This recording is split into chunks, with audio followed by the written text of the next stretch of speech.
Most people on this planet live their lives, mainly reacting out of their subconscious mind, rather than having original thoughts. Someone does or says something, and we react to that in accordance to the emotional wound that's triggered. We don't even know that we're doing this. As life goes on, we get more and more emotionally injured and triggered, both from our immediate environment and from society, in which the media have a huge impact on our behavior. Those who control the media know exactly how the human mind works and how to trigger the mass population. It works like a clock. Over time, this has become a more and more reactive world, where people are reacting, rather than acting. We act less and less in line with our true selves.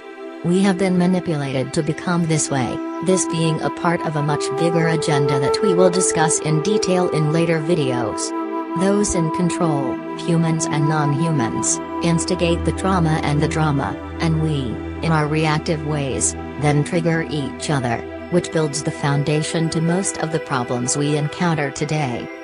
The fact that we humans act out from our subconscious mind rather than from our genuine selves can be particularly studied in relationships and marriages.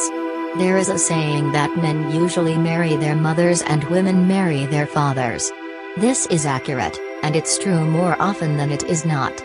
Although we can see this from mere observation, this phenomenon has not been properly explained, but it has everything to do with narcissism.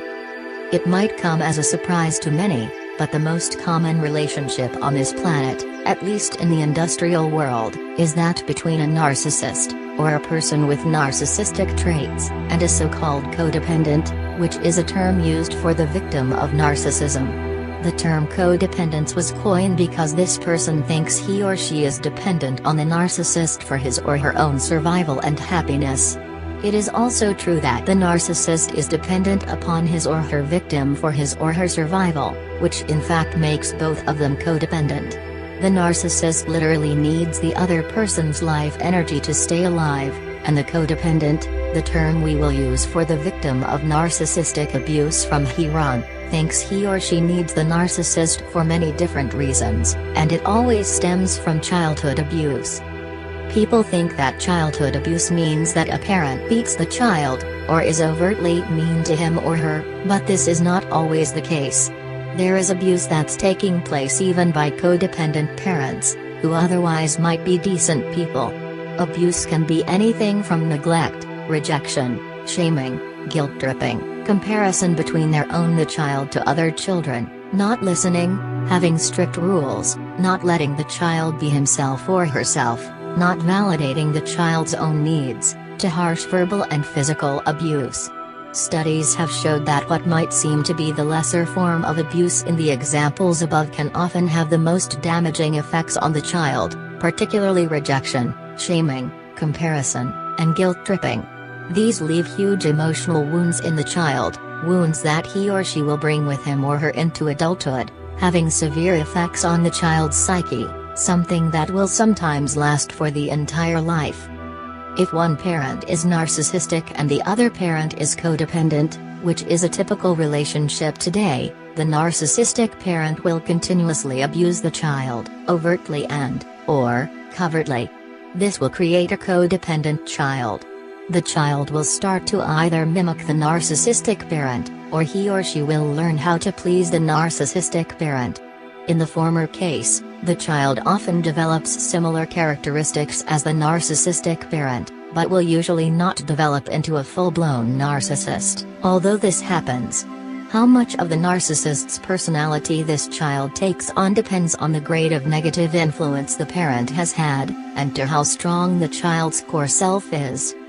The latter type of child will often become a people pleaser, who spends his or her entire life trying to please people he or she meets, in an attempt to be loved. This is devastating for the person, because it means that his or her individuality, ego, will never develop. He or she adjusts to the environment and is rarely his or her authentic self. There is a lack of identity, and this child doesn't know who he or she really is, as the authentic self was never cultivated. From early childhood, he or she always tries to be someone else than himself or herself, realizing that being oneself is obviously not allowed. Thus, The person thinks that this is not allowed in adulthood, either. This phenomenon is extremely common. The child, who mimics the narcissist, will not develop his or her own personality, either, because he or she will become similar to the abusive parent or parents. Those of us who figured out that the best way to cope was to learn what the parents wanted from us, and learn to adjust to it, sometimes create our own little world inside our minds where we can escape when times are difficult. It is often a fantasy world, or a place, to which only we have access, and in that world or place, we can create whatever we want. If we are artistic and creative children, we often develop this haven for ourselves. On the flip side, children who do this might become artistic and creative.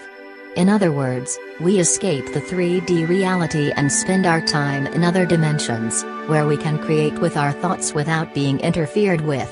We lose touch with our bodies and our environment to a large degree, because it is too uncomfortable to be here in the physical world, where the abuse is taking place.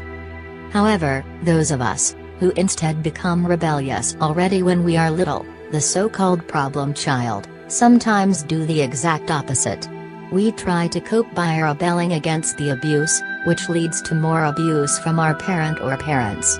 We then often become more overly narcissistic in our adulthood than those who found a way to escape, although both of these options will lead to much damage later in life, albeit in different ways.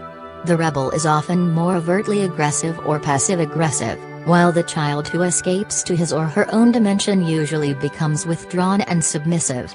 The confrontational child chooses to remain here in the physical realm, compared to the escaping child, and will therefore rarely get the chance to develop much of his or her spiritual side.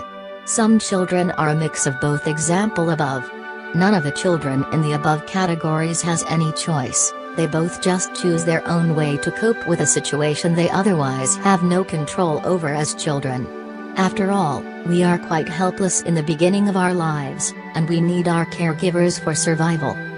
Many of us, who are unaware of the effects of narcissism, think that the way we act and react on a daily basis is in tune with our true personality, when nothing could be further from the truth.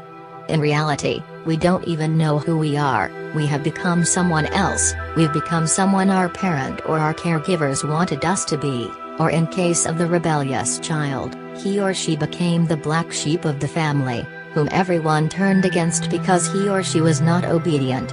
We, who did our best to try to please our parents, often become the so-called golden child, always trying to overachieve in order to satisfy the parents' needs. In both cases, this often leads to depression and a feeling of not being good enough, both in our childhood and in our adulthood.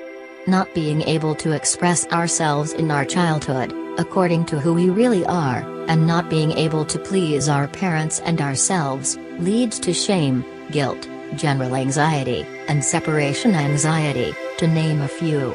Fears of not being good enough and of being abandoned, not loved for who we are, in combination with shame and guilt, are the core of our emotional childhood wounds. Particularly abandonment or separation anxiety seems to be at the bottom of all wounds from narcissistic abuse.